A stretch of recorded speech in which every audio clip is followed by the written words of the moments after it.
I was in hospital, and he happened to be in the same hospital for another reason. And he came up one day stoned out of his brain in his little spacesuit with Dean Stockwell, the actor. And they're like, "We want to see Jimmy, let us in," you know. And there was a strict rule, you never let outsiders in. It was an insane asylum. You don't let people in the ward. But the doctors were starstruck because Americans, you know, they, oh, you're on TV, that's a rock star. So they let him in, and the first thing they did was, "Hey, want some blow?" You know, they tried to give me drugs. So I was like, no. And I think I took a little, which is really unpleasant in there. Basically, it was just staying in touch. To work with as a producer, the pain in the ass, megalomaniacal loco, but who had good ideas.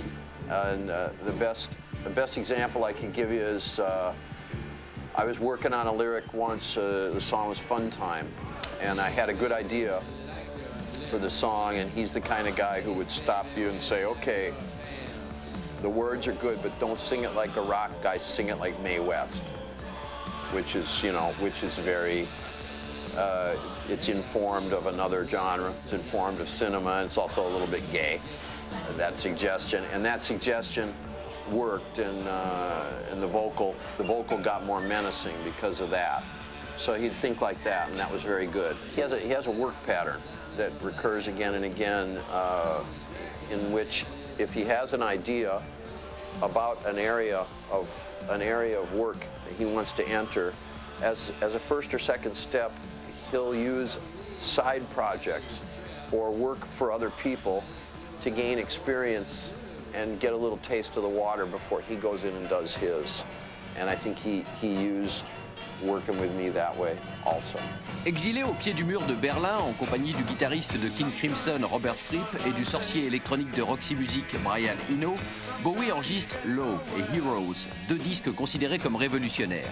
Mais RCA, sa maison de disques, ne suit plus et décide de lui offrir une maison à Philadelphie afin qu'il refasse un album disco. Bowie ne répond même pas et on le comprend.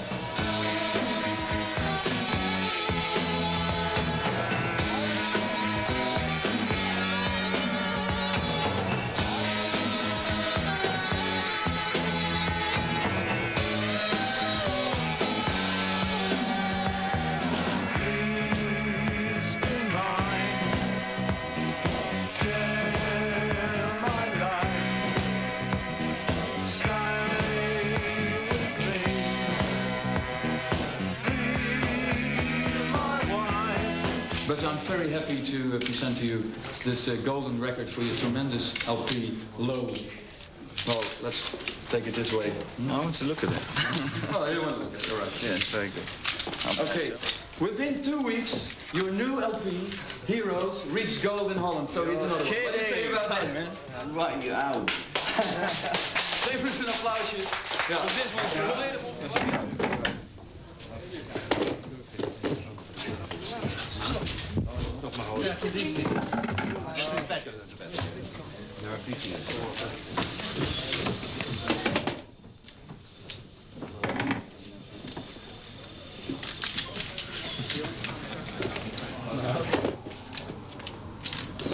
Not funny.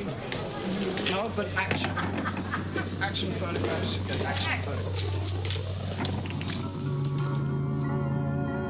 Well, the last time you saw me, or were with me, it was in Los Angeles, wasn't it? One of the worst periods, I think, in my life, I think. I got into a lot of emotional and spiritual trouble there. And so I decided to split and discover new ways of relating to the music business, per se. I wasn't sure exactly what I was in it for anymore. I was a character when I performed the other albums, right. Aladdin Sane, Ziggy Stardust, stuff like that. And I carried the character through into interviews, into newspapers, on stage, off stage.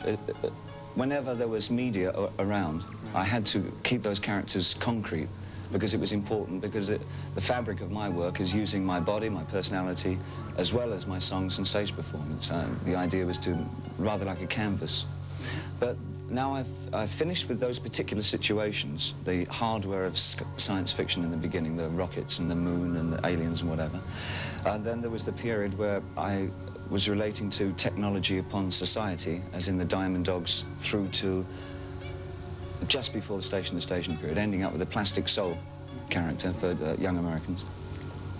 Then the Station to Station was a plea to get back to Europe. I mean, I had it in America, I was going crazy.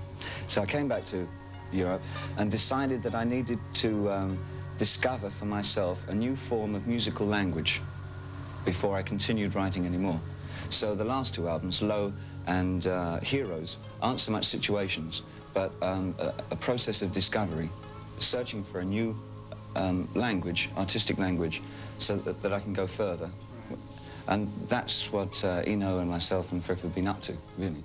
I was very pleased to find people working in a contemporary way in the field of more popular music, but who were very interested in experimental music. And this is what made David interesting for me.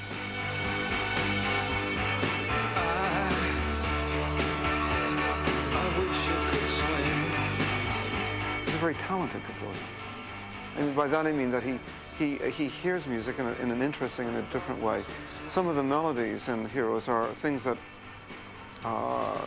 people who went to years of conservatory training would never write those melodies.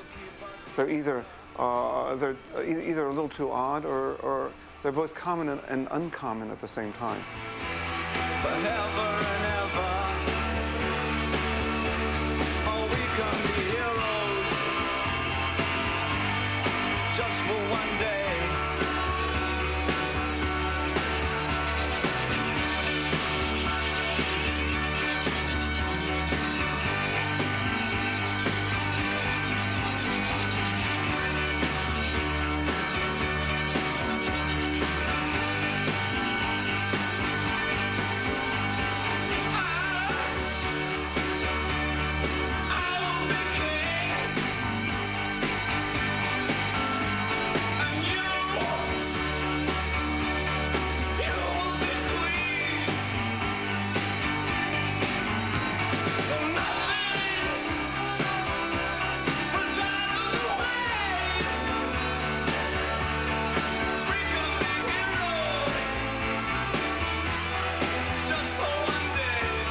When I heard the Low and the Heroes pieces, and we're talking now almost 20 years ago, I didn't know when I would do it and what I would do, but I remember at the time thinking, I can do something with this.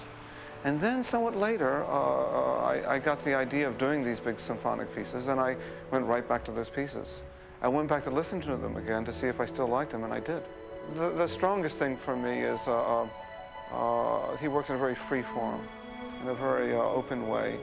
He works sometimes in a layered way, doing layers. Now, this is something which is more typical of popular music than classical music, but the idea of building pieces up layer by layer by layer, something that we do in the recording studio. And David has a very advanced technique of doing that. He really understands how to do that extremely well, and so that he can build a piece in that way.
It's time.